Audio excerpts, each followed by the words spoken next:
타이밍이라는 말이 있죠. 이혼 소송에도 타이밍이 굉장히 중요합니다. 남편의 불륜을 눈치채고 이혼을 할지 말지 고민하시는 분들이 꽤 많을 텐데요. 고민 기간이 6개월이 지나가면 조금 위험해진다는 사실을 많은 분들이 모르시고 계십니다. 오늘은 이혼 소송을 할 때 기간이 중요한 경우, 기간을 놓치면 소송을 못하게 되는 경우가 있다는 사실을 한번 설명해 드리고자 합니다. 안녕하세요. 상상하는 대로 희망을 드리는 박상희 변호사입니다. 보통 남편이 불륜을 한 사실을 알게 된 경우에 이혼을 할지 말지 고민하고 상당히 시간이 흐르는 경우가 많습니다. 그런데 민법에서는 배우자의 부정행위로 이혼할 수 있는 기간을 안 날부터 6개월, 있은 날부터 2년 이렇게 딱 정해놓고 있습니다. 이게 무슨 말이냐면 그 기간이 하나라도 지나면 이혼소송을 못한다는 얘기예요. 예를 들어서 내가 남편 휴대폰을 뒤적이다가 남편이 5년, 10년 전에 바람핀 사실을 알게 된 거예요. 그럼 이걸 가지고 이혼소송을 하고 싶다? 결론적으로 이걸로는 이혼소송을 못하게 되는 겁니다.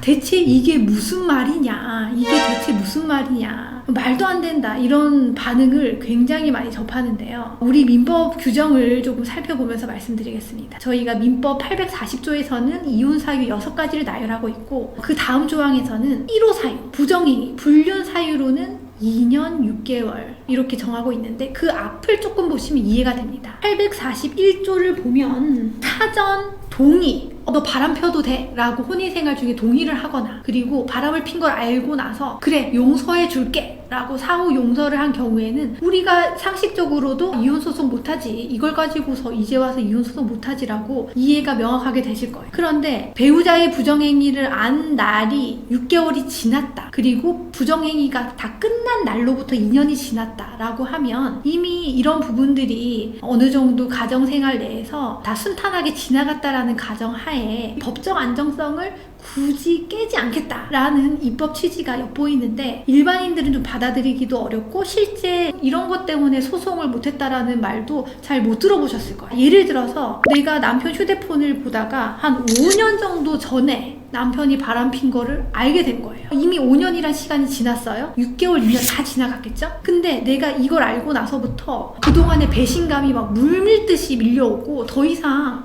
신뢰관계가 회복이 안 되는 거예요. 그럼 이 사람은 이혼 못하냐? 그렇지가 않아요.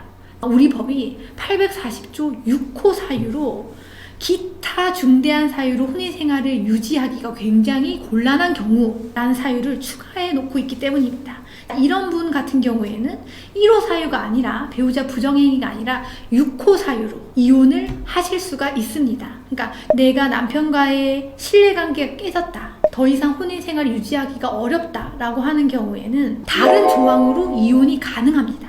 그래서 일반인 분들께서는 이혼 소송하는데 제한 기간이 있어? 라는 걸 잘 모르고 넘어가시는 경우가 많은 겁니다. 근데 여기서 한 가지 의문이 드는 거. 오케이, 내가 이혼하는 건 6호 사유로 이혼한다고 쳐도 내가 위자료를 좀 받아야 되겠다. 시간이 지나서 배우자의 불륜으로 인해서 소송 제기하는 건 어렵다고 해서 다른 사유로 이혼을 하는데 위자료는 받아야 되지 않겠냐 라고 하면, 위자료 부분은 좀 어려운 얘기지만 불법행위로 인한 손해배상 청구권이거든요. 그러면 840조가 적용되는 것이 아니라 민법 750조가 적용됩니다. 그러면 안 날로부터 3년, 있은 날로부터 10년 이내라면 위자료는 받을 수가 있습니다. 기본적으로 배우자의 불륜으로 인한 이혼소송을 하고 싶으신 분들은 6개월 안에 이혼소송을 제기하는 것이 가장 좋습니다. 그런데 부득이 이 기간을 놓쳤다고 하더라도 내가 이혼을 못하는 거냐, 그건 아니라는 점을 오늘 말씀드리니까, 일단 이혼을 고민하고 계시다면 가까운 변호사 사무실을 방문하셔서 빨리 상담부터 받아보시기를 바랍니다. 오늘은 여기까지 하겠습니다.